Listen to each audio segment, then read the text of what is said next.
Soybean harvest is 93% complete in the Hoosier state, according to the latest crop progress report. Many fields are empty and farmers have been seeing good yields. The November crop production report from the USDA shows Indiana's soybean production to be a total of 344 million bushels.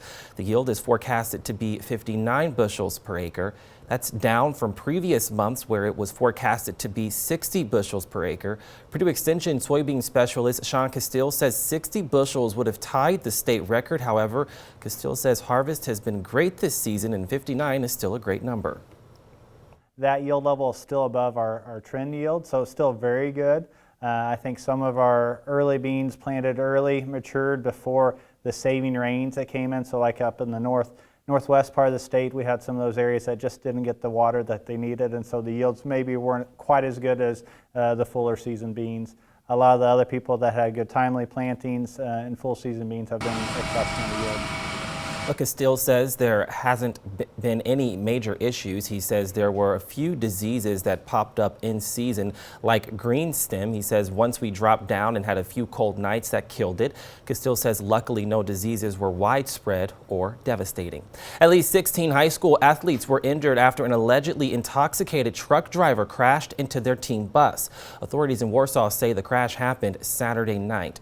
The collision caused the bus to flip onto its side. 3 of the injured students, hockey players at St. Ignatius College Prep, underwent surgery and were initially considered to be in critical condition. Police said they had reports of a drunk driver in a semi-truck and were on the way to try and stop it. The driver faces felony charges pertaining to operating while intoxicated and causing serious bodily injury. The Republican candidate for a southern Indiana legislative seat plans to seek a recount after update vote tallies showed him losing by 155 votes.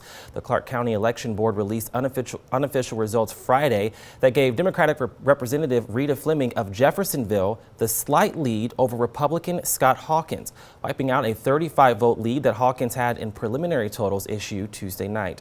The board's action came after Clark County Clerk Susan Popp said a memory card with some 1,700 votes wasn't recorded correctly to the computer system. Hawkins said he was sure a recount would be sought given the closeness of the race.